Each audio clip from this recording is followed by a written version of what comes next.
본문 말씀을 가지고 왕의 탄생, 우리는 경배하는가 라는 제목으로 같이 말씀을 나누도록 하겠습니다. 요즘 올림픽 기간이죠. 올림픽이 열리는 브라질 리우는 우리나라에서 정반대편에 있다고 합니다. 그래서 정확히 12시간 차이라고 해요.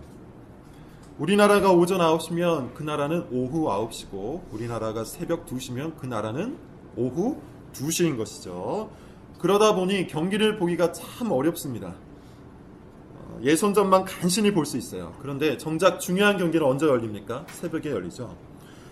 그래서 볼 수가 없습니다.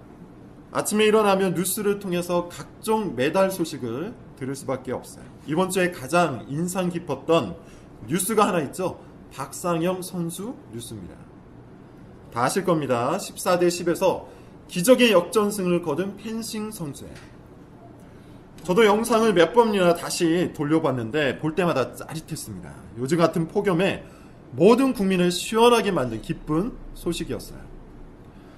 오늘 우리가 읽은 이 본문은 전 국민 정도가 아니라 모든 인류 전체를 시원하게 만든 기쁜 소식입니다. 예수 그리스도의 탄생 이야기예요. 사실 오늘 내용은 너무나도 유명한 크리스마스 본문이죠. 교회를 꾸준히 다니신 분이라면 적어도 1년에 한 번 정도는 들어보았을 법한 이야기예요. 이 본문으로 선곡도 많이 해봤을 겁니다. 마리아의 품에 안긴 아기 예수, 노래하는 목동들, 예물을 바치고 경배하는 동방박사 세 사람, 이들을 인도하고 온 큰 별 하나가 이 영국의 기본적인 소품이에요.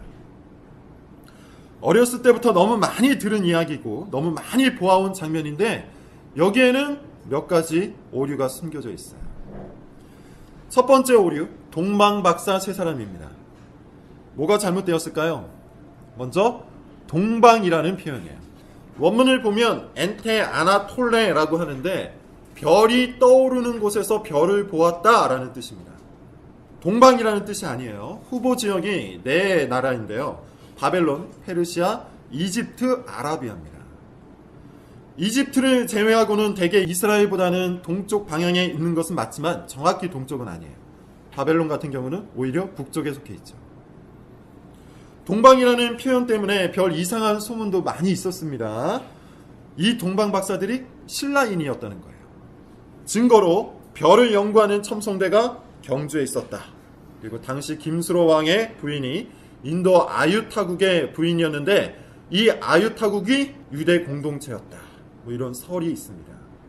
웃기는 얘기입니다. 동방은 동쪽이라는 방위를 나타내기보다는 별이 떠오른 장소라는 의미가 훨씬 더 강해요. 또 다른 오류가 있어요. 동방 박사가 세 사람이라는 오류입니다. 실제로 개정되기 전 찬송가 116장은 이러합니다. 동방 박사 세 사람 귀한 예물 가지고 산을 넘고 물을 건너 별 따라 왔도다 라는 가사가 있어요. 근데 새 찬송가에서는 개정된 새 찬송가에서는 동방에서 박사들 귀한 예물 가지고로 개정이 되었어요. 동방 박사를 세 사람이라고 말하는 근거는 딱 한 가지예요. 아기 예수께 바친 예물이 세 가지였다는 것이죠. 그런데 성경은 예물이 세 가지라고 하지 동방 박사들이 세 사람이라고 말하지는 않습니다. 세 사람일 수도 있고 5일 수도 있고 12일 수도 있고 더 많을 수도 있어요. 알 수가 없습니다. 두 번째 오류가 있습니다. 아기 예수예요. 크리스마스 연극을 보면 이제 막 태어난 갓난 아기를 마리아가 품에 안는, 그리고 그 품에 안긴 아기에게 동방 박사들이 절하는 장면이 나오죠. 그러나 동방 박사의 경배를 받은 아기 예수는 갓난 아이가 아닙니다. 일단 영어 표현을 보시면 누가복음에서는 베이비로 표현하고 있어요. 구에 누운 아기 예수, 베이비라고 표현을 합니다. 그런데 오늘 본문, 마태복음의 본문은 child예요. 결정적인 근거는 16절에서 헤롯이 2살 이하의 아이를 다 죽이라고 명령한 것에서 찾을 수 있습니다. 7절을 보시면 헤롯이 별이 나타난 때를 자세히 묻죠. 그리고 2살 이하의 아이를 모조리 죽이라고 명령합니다. 그랬다는 것은 동방 박사들이 별을 본 시기가 적어도 1년 이전이었다는 뜻이에요. 따라서 당시의 예수님은 마리아 뱃속에서 갓 태어난 아기 예수가 아니라 최소한 12개월 이상 된 아이였다는 것이죠. 세 번째 오류도 있습니다. 동방 박사들을 인도한 별이에요. 이 별에 대해서도 각종 신비로운 해석들이 있습니다. 역사 자료를 보면 중국 천문학자들이 주전 5년에 70일 동안 머물렀던 신비로운 별을 봤다라는 기록이 있어요. 그래서 어떤 학자들은 바로 그것이었다라고 주장합니다. 또 주전 7년에는 토성과 목성이 겹쳐서 밝은 빛을 냈다는 기록이 있는데 마찬가지로 이것이 그 별이었다라고 주장한 학자들이 있어요.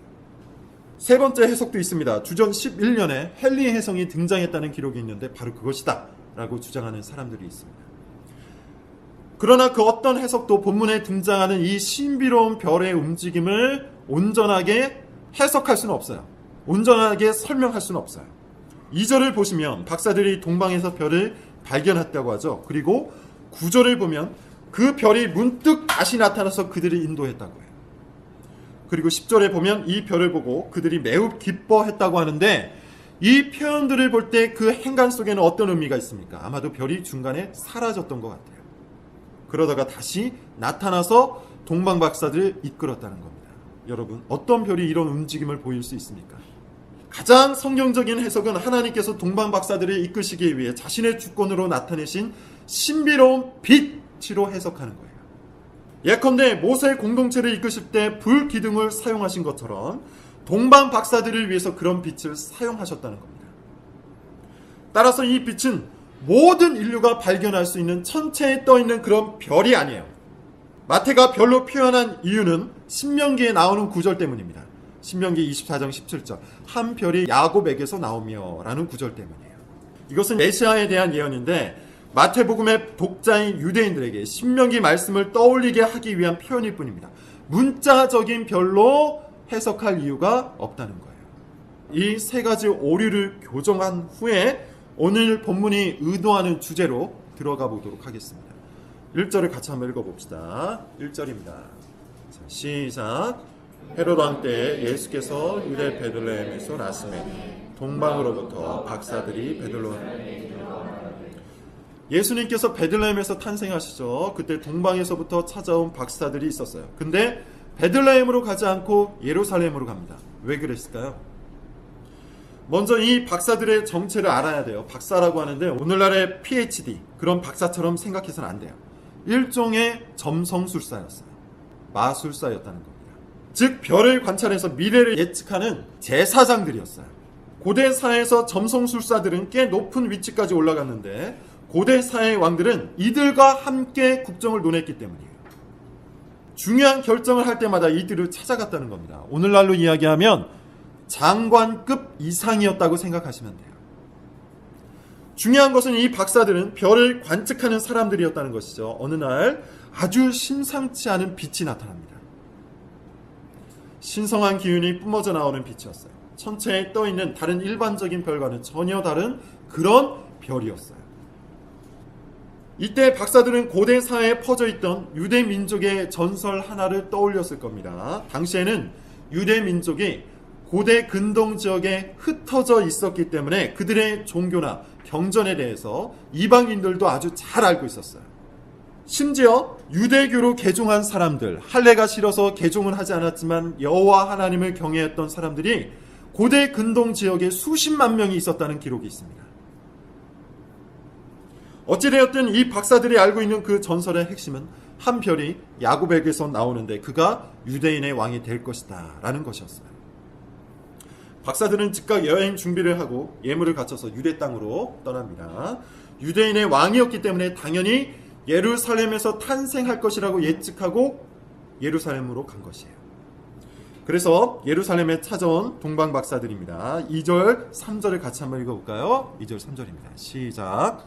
유대인의 왕으로 자식과 오시겠으나 우리가 동방에서 별을 보고 그에게 경배하러 간다하니 헤롯과 온 예루살렘이 듣고 소동하니라. 예루살렘에 도착한 동방 박사들이 유대인의 왕을 찾기 시작하죠. 예루살렘이 발칵 뒤집힙니다. 3절의 표현을 보면 헤롯 왕과 온 예루살렘이 소동했다라고 얘기해요. 왜 난리가 났을까요? 왜 예루살렘에 소동이 벌어졌을까요? 상식적으로 생각하면 이미 왕이 있는데 또 왕이 태어났다고 했기 때문이겠죠. 그런데 당시 예루살렘은 이것보다 훨씬 더 심각한 상황이었어요. 헤롯 왕 때문이었습니다. 성경에는 많은 헤롯들이 등장하는데 오늘 본문에 등장하는 헤롯은 나머지 헤롯들의 아버지예요. 흔히 헤롯 대왕이라고 합니다. 오늘 본문뿐만 아니라 복음서를 잘 이해하기 위해서는 이 헤롯 대왕에 대해서 좀 알 필요가 있습니다. 바벨론 포로기 이후에 이스라엘은 대제사장이 왕의 역할도 겸임했습니다. 대제사장이 정치적인 지도력도 행사했다는 거예요. 원래 이스라엘은 신정 국가였기 때문에 이것을 당연한 것으로 받아들였습니다. 그런데 마카비 왕조가 들어서면서 이것에 균열이 생겼어요. 왕이 등장하기 시작한 겁니다. 그러다가 헤롯이 등장하면서 왕이 유대 전역을 다스리는 존재가 되었어요. 게다가 헤롯은 유대 민족이 아니었습니다. 에돔 족속이었어요. 그런데 뛰어난 처세술과 외교술로 로마의 두 실력자였던 안토니우스와 옥타비아누스의 마음을 얻어냈어요. 그리고 그 둘에게 유대인의 왕으로 임명을 받습니다. 그리고 로마의 황제로 우뚝 선 카이사르 옥타비아누스에게 다시 한번 유대인의 왕임을 확인받아요. 헤롯 뒤에는 로마가 서 있었던 겁니다. 헤롯 자신의 실력도 뛰어났어요. 탁월한 능력을 갖고 있었어요. 국력을 상당히 회복했고 영토도 많이 넓혔습니다. 헤롯 뒤에는 카이사르가 있다는 것을 알았기 때문에 다른 국가가 함부로 쳐들어오지도 못했어요. 헤롯의 통치 시기에 유대 땅은 놀라운 번영을 이룩한 것이죠. 그러나 이 헤롯에게는 한 가지 약점이 있었습니다. 정통성이에요. 유대 민족이 아닌 에돔 족속이었기 때문에 여전히 정통성의 문제를 안고 늘 조바심을 갖고 살아갔어요. 여전히 유대인들에게 헤롯은 에돔 사람이었을 뿐이었습니다. 헤롯도 이것을 잘 알고 있었어요. 나이를 먹으면서 점점 정신이 무너져 가던 이 헤롯 왕은 주변 사람들이 자신을 해칠 음모를 꾸미고 있다는 생각에 사로잡혀서 살았어요. 그렇게 하루하루를 조바심을 내면서 애타하면서 살았다는 겁니다. 무려 6번이나 유언장을 고쳤었는데 여기서 우리는 헤롯이 사람들을 끊임없이 의심했다는 것을 알 수 있겠죠. 헤롯 통치 말기에는 무서운 피바람이 계속해서 일어났습니다. 헤롯은 자신의 아내였던 미리암네를 살해합니다. 그리고 그의 아들도 살해해요. 그녀의 동생도 죽입니다. 그녀의 할아버지도 죽여요. 장모도 죽여요. 또 다른 아내의 아들이었던 안티파터도 죽여요. 자신의 왕위를 위협하는 사람들은 모조리 죽여버린 겁니다. 피해 숙청이 이루어진 것이에요. 그리고 바로 그때 동방박사들이 예루살렘에 찾아와서 유대인의 왕이 어디서 났느냐 이렇게 물어본 겁니다. 분위기가 어땠을까요? 온 예루살렘에 소동이 일어난 이유를 아시겠죠? 또다시 피바람이 불겠구나. 엄한 사람이 죽어나겠구나. 이런 불안한 생각이 유대인들의 마음을 스쳐 지나갔습니다. 그리고 아니나 다를까 헤롯은 차분하게 이 유대인의 왕을 제거할 계획을 세웁니다. 4절부터 8절 같이 한번 읽어볼게요. 오늘 본문 4절부터 8절입니다. 시작. 왕이 모든 대제사장과 백성의 서기관들을 모아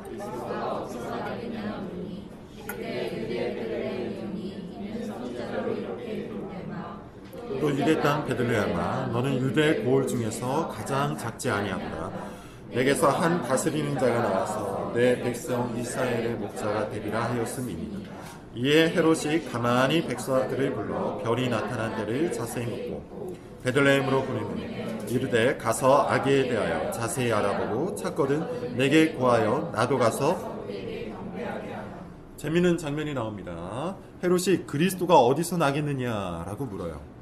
헤롯은 이 유대인의 왕이 그리스도였다는 것을 알고 있었다는 것이죠. 단지 자신의 자리를 위협하는 인간적인 왕이 아니라 성경에 예언된 그리스도라는 것을 충분히 알고 있었다는 겁니다. 그러나 에돔 족속이었던 이 헤롯 왕은 성경에 능통하지 못했기 때문에 성경에 능통한 사람들을 불러 모아요. 대제사장과 서기관들을 불러 모읍니다. 소위 말하는 사내들인 공회를 소집한 거예요. 당연히 이들은 잘 알고 있었습니다. 5절 6절을 보시면 유대 땅 베들레헴에서 그리스도가 나신다는 것을 그들은 알고 있었어요. 그런데 이상하죠. 그들은 알고 있었어요. 지식이 충분했어요. 그런데 마음은 전혀 움직이지 않았어요. 그리스도가 탄생하셨다는 소식을 이방인들에게 들었는데 그들은 전혀 기뻐하지 않았어요. 동방 박사들을 따라갈 법도 한데 그냥 헤롯 왕궁에 머물면서 부와 명예를 즐겼어요. 진짜 왕이 태어났는데 가짜 왕 밑에 복종하며 살기로 작정한 사람처럼 꿈쩍도 하지 않았다는 겁니다. 여기서 우리는 마태의 의도를 파악할 수 있습니다. 유대인들을 위해서 기록된 이 마태복음서는 처음부터 예수 그리스도가 모든 인류를 위해 오셨다는 것을 선포하고 있다고 했어요. 심지어 유대인들이 이 구원의 대열에서 탈락하고 있다는 것을 경고하고 있다고 했어요. 본문을 보면 이 대조가 아주 명확합니다. 이방인들은 아기 예수를 경배하기 위해 자신의 모든 것을 들고 찾아오죠. 비록 지식은 부족해도 그 열정과 헌신된 마음이 아기 예수를 향해 있었어요. 반면에 유대인들은 어떻습니까? 성경 지식은 충분했어요. 그리스도에 대한 예언이 성경 어디에 있는지 다 알고 있었습니다. 그러나 그리스도를 향한 경배 의식이 없었어요. 그리스도를 만나기 위해 자리를 떨치고 일어날 마음이 없었어요. 헤롯의 눈밖에 나서 자기의 자리를 잃어버릴 위험스러운 행동은 눈꼽만큼도 하고 싶지 않았던 겁니다. 여러분, 이것은 오늘날 우리에게도 동일하게 주어진 말씀이에요. 우리에게 부족한 것이 뭡니까? 지식이 부족합니까? 목회자가 부족합니까? 교회가 부족합니까? 지금 우리가 예수 그리스도를 경배하기에 부족한 것이 뭡니까? 무엇이 부족해서 예수 그리스도를 경배하지 못하는 겁니까? 외부적으로는 부족한 것이 하나도 없어요. 우리가 예수 그리스도를 경배하지 못하는 이유는 우리 마음속에 예수 그리스도를 참된 왕으로 모시고 싶은 마음이 없기 때문이에요. 가짜 왕을 진짜 왕처럼 두려워하기 때문에 예수 그리스도를 참된 왕으로 모시지 않는 겁니다. 우리 시대를 지배하는 가짜 왕이 누굽니까? 우리 시대의 헤롯 왕이 무엇입니까? 여러분들을 두렵게 만들고 여러분들을 유혹하는 그 가짜 왕이 뭡니까? 성공 아닙니까? 성공이 여러분 마음 안에서 가짜 왕 노릇을 하기 때문에 진짜 왕이신 그리스도 앞에 나아가지 못하는 거 아닙니까? 돈 아닙니까? 돈이 여러분 마음속에서 가짜 왕 노릇을 하기 때문에 진짜 왕이신 하나님을, 예수님을 경배하지 못하는 것 아닙니까? 사람들의 평판이 그토록 두렵기 때문에 정말 두려워해야 할 분을 두려워하지 않는 것 아닙니까? 정통 교리를 소유하고 있다고 해서 그리스도를 왕으로 모실 수 있는 것이 아닙니다. 사회 지도층에 편입하였다고 해서 그리스도를 경배할 수 있는 것도 아닙니다. 돈과 명예를 움켜쥐었다고 해서 예수님을 경배할 수 있는 것도 아니에요. 헤롯 대왕이 가져다 준 번영과 성공, 그리고 헤롯 대왕이 지배하는 그 두려움 때문에, 그 가짜 왕 때문에 아기 예수께로 나아가지 못했던 유대인들의 모습이 혹시 지금 나의 모습 아닙니까? 헤롯은 침착했습니다. 박사들을 가만히 불렀다고 하죠. 은밀히 일을 진행시키고 있어요. 언제 별이 나타난지 물어본 후에 장소를 알려달라고 합니다. 자신도 경배하겠다는 것이죠. 당연히 거짓말입니다. 그리스도를 죽이겠다는 음모를 꾸미고 있는 거예요. 그러나 역사는 헤롯 뜻대로 움직이지 않아요. 하나님의 주권적인 섭리가 이 모든 역사를 다스리는 진정한 변수예요. 헤롯이 강대해 보이고 그 뒤에 서 있는 로마가 더욱더 거대해 보여도 우리 삶을 진정으로 통치하시는 분은 헤롯이 아니에요. 로마가 아니에요. 하나님이십니다. 그 어떤 순간에도 이것을 잊지 마세요. 세상이 커 보이고 우리가 살아가고 있는 이 세상의 시스템이 역사와 인생을 움직이는 것처럼 보이고 그 시스템의 정점에 서 있는 사람들이 권력을 행사하는 것처럼 보이겠지만 그렇지 않다는 거예요. 오직 하나님만이 역사의 주관자입니다. 오직 하나님만이 우리 인생의 인도자가 되십니다. 마치 동방 박사들을 인도하시듯 하나님께서는 우리의 삶도 인도하세요. 자, 9절 10절을 보세요. 읽어보겠습니다. 9절 10절입니다. 자, 시작. 박사들이 왕의 말을 듣고 갈새 동방에서 보던 별이 그 앞서 인도하여 가다가 악이 있는 곳 위에 머물러 서 있는지라. 그들이 별을 보고 매우 크게 기뻐하고 기뻐하더라. 이제 이야기의 주인공이 바뀝니다. 마태는 더 이상 헤롯이나 서기관들에게 초점을 맞추지 않아요. 동방 박사들이 마태의 초점에 맞춰져 있습니다. 별이 문득 등장을 하죠. 그리고 인도에 가기 시작합니다. 아기 예수가 계신 곳에 별이 머물러요. 10절을 보면 이 박사들의 반응이 나옵니다. 크게 기뻐하고 기뻐했대요. 여러분 얼마나 다릅니까?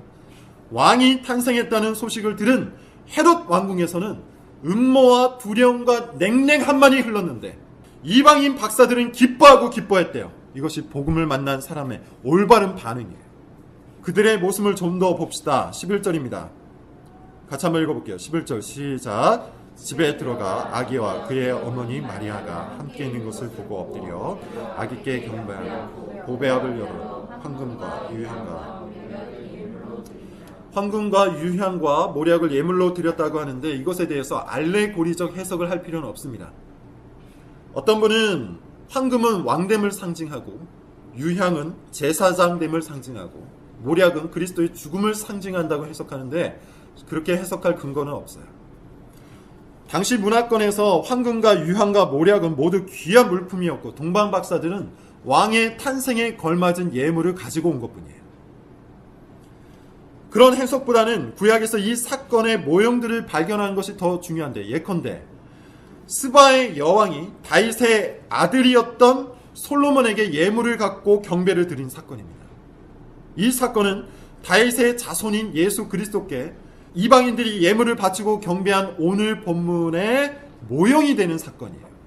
이런 방식으로 마태는 계속해서 구약과 신약을 연결하고 있습니다. 중요한 것은 진짜 왕이 탄생했을 때 누가 경배했냐는 것이죠. 왕의 탄생을 누가 경배했습니까? 당시 유대 땅을 다스리던 정치적 지도자였습니까? 아닙니다. 정통 교리와 종교적인 지식으로 무장하고 있었던 유대인들이었습니까? 아닙니다. 이방인들이었어요. 유대인들이 지옥의 불쏘시개로 여기며 경멸하던 이방인들이 그리스도를 경배했어요. 오랜 세월 참된 진리를 알지 못한 채 텅 빈 마음과 텅 빈 인생으로 살아가던 그 무지한 인생들이 그리스도 앞에 나와 경배했다는 겁니다. 여기에 오늘 본문의 주제가 있는 겁니다. 오늘 본문을 통해서 우리는 지금 우리가 서 있는 곳이 어디인지 확인해야 돼요. 첫 번째 장소는 헤롯 왕궁입니다. 그곳에는 성공이 있고 힘이 있고 돈이 있습니다. 하루 종일 화려한 불빛과 흥겨운 노래들도 있어요. 거대한 성전도 있어요. 헤롯이 중건한 이 성전은 예루살렘의 4분의 1을 차지할 만큼 크고 화려했습니다. 그 안에는 정통 교리를 달달 외우고 있는 2만 명의 종교인들이 있었어요. 매일 제사가 드려집니다. 헌금이 계속해서 쏟아집니다. 그것은 활발한 종교활동이 쉴 틈 없이 벌어지는 곳이었어요. 그곳에 서 있으면 마치 세상의 중심에 서 있는 듯합니다. 그런데 그리스도는 없어요. 가짜 왕이 다스려요. 그 왕은 자신의 실력을 직접 보여줬어요. 로마를 등에 업고 있었고 유대 땅을 발전시켰어요. 영토도 확장시켰고 주변 국가들도 굴복시켰습니다. 로마로부터 어느 정도 자치권도 얻어냈어요. 가짜 왕이긴 하지만 가장 현실적인 필요를 채워주는 가짜 왕이었어요. 이 왕을 따르면 돈을 주었고 성공을 주었고 명예를 주었어요. 그런데 그는 그리스도를 거부합니다. 그리스도를 무시합니다. 그리스도를 죽여서 없애버리려고 하는 가짜 왕이었어요. 자신만을 왕으로 섬기라고 사람들을 위협하는 가짜 왕. 그가 있는 곳 헤롯 왕궁입니다. 두 번째 장소는 작은 마구간이 딸려있는 베들레헴의 어느 소박한 집이에요. 초라합니다. 아무도 주목하지 않아요. 화려한 불빛도 없어요. 잘 갖춰진 종교 시스템도 없어요. 수만 명의 종교인은커녕 단지 몇 사람의 이방인만 있을 뿐이에요. 그런데 거기에는 예수 그리스도가 있습니다. 비록 지금은 작은 아기지만 그는 그리스도의 진짜 왕이에요. 보여준 것이 하나도 없고 그가 만들어낸 풍요로운 현실도 없지만 그는 진짜 왕이에요. 아기이기 때문에 힘도 없고 돈도 없고 군사도 없지만 그는 진짜 왕이에요. 그는 장차 기적을 일으킬 것이고 하늘의 교훈을 선포할 것이며 아픈 자들을 고치실 겁니다. 하나님 나라를 이 땅에 세우실 진짜 왕이 있는 곳 베들레헴이에요. 여러분은 어디에 서 있습니까? 그리고 여러분은 누구를 경배합니까? 안타깝게도 오늘날 예수님을 믿는 사람들이 예수님을 왕으로 경배하지는 않아요. 왕으로 믿지는 않아요. 그러나 예수님이 이 땅에 왕으로 오셨습니다. 경배받아야 할 분으로 이 땅에 오셨다는 거예요. 예수님을 왕으로 섬긴다는 것은 예수님 외에 그 어떠한 것도 왕으로 섬기지 않는다는 말이에요. 가짜 왕을 거부한다는 말이에요. 진짜 왕을 모시는 사람이 왜 가짜 왕을 같이 섬깁니까? 우리 눈에 가짜 왕이 힘이 있어 보일 수 있어요. 평판이 나의 미래를 움직이는 것처럼 보일 수 있어요. 돈과 성공이 내 미래를 보장해 주는 것처럼 보일 수 있어요. 그래서 돈과 성공과 평판을 섬기느라 진짜 왕이신 예수 그리스도를 경배하지 않을 수 있어요. 그런데 그런 사람은 예수님을 믿는 사람이 아닙니다. 헤롯의 위세에 눌려서 그리스도를 경배하지 않은 서기관들을 예수 믿는 사람이라고 할 수 있습니까? 헤롯이 제공하는 번영에 사로잡혀서 그리스도를 경배하지 않은 제사장들을 예수 믿는 사람이라고 할 수 있습니까? 우리는 우리가 섬기는 것에 속한 사람들입니다. 다시요. 우리는 우리가 섬기고 경배하는 것에 속해 있는 사람들입니다. 헤롯 왕을 섬기는 사람은 헤롯에게 속한 사람이에요. 예수님을 섬기는 사람은 예수님께 속한 사람이에요. 간단한 겁니다. 아무리 종교 활동을 활발하게 하고 정통 교리에 통달한 사람이라 해도 자신의 모든 것을 걸고 예수님을 섬기지 않는다면 그 사람은 예수님께 속한 사람이 아니에요. 돈을 섬기고 성공을 섬기고 평판을 섬기는 사람은 그 돈과 성공과 평판이라는 가짜 왕에게 속한 사람이에요. 진짜 왕을 섬기는 사람은 이 세상을 통치하는 사람이 누구인지, 이 세상을 통치하는 존재가 누구인지 정확히 압니다. 12절을 한번 보세요. 우리 12절 같이 읽어보겠습니다. 자, 시작. 그들은 꿈에 헤롯에게로 돌아가지 말라 지시하심을 받아 다른 길로 고국에. 여러분, 무엇을 보실 겁니까? 믿음은 우리가 무엇을 보느냐에 따라 달라져요. 헤롯의 궁전과 헤롯의 위세를 보면 거기에 우리의 믿음이 속하게 됩니다. 헤롯이 정말 힘이 있구나. 헤롯 안에 정말 성공이 있구나. 헤롯이 유대 땅을 정말로 다스리고 있구나. 이런 생각을 하게 된다는 겁니다. 즉 세상을 바라보게 되면 세상은 세상 사람들이 다스리고 있구나. 세상의 중심에는 이런 최첨단 지식과 기술이 있구나. 권력과 명예와 돈이 모든 것을 지배하는구나. 나도 어서 여기에 편입해야겠다. 이런 믿음을 갖고 살게 된다는 거예요. 그러나 하나님을 보면 우리의 믿음이 달라져요. 역사는 세상의 뜻대로 움직이지 않는다는 것을 알게 돼요. 헤롯이 비록 힘을 과시하고 꾀를 내어도 주님의 역사는 반드시 주님이 뜻하는 대로 흘러갑니다. 마치 세상이 세상의 주인인 것처럼 굴어도 그 모든 것조차 하나님께서 허락하신 범위 안에 있을 뿐이에요. 그러므로 우리는 주님을 봐야 합니다. 하나님을 봐야 합니다. 주의 역사와 경륜을 살펴야 합니다. 그래야만 세상이 하나님의 뜻에 달려있구나. 하나님의 주권과 섭리 안에서 단 한 채의 오차도 없이 역사와 인생이 흘러가는구나. 이것을 믿을 수 있게 되는 거예요. 그래야만 정말 믿음을 갖고 세상을 살 수 있습니다. 믿음을 갖지 못하면 계속해서 세상을 두려워하고 세상을 부러워하면서 세상의 흐름을 따라 살 수밖에 없어요. 그리고 그런 삶은 가짜 왕을 섬기는 삶이에요. 다시 한번 묻습니다. 여러분은 누구를 섬깁니까? 여러분이 섬기는 왕은 누굽니까? 여러분은 진짜 왕을 경배하고 있습니까? 기도하겠습니다.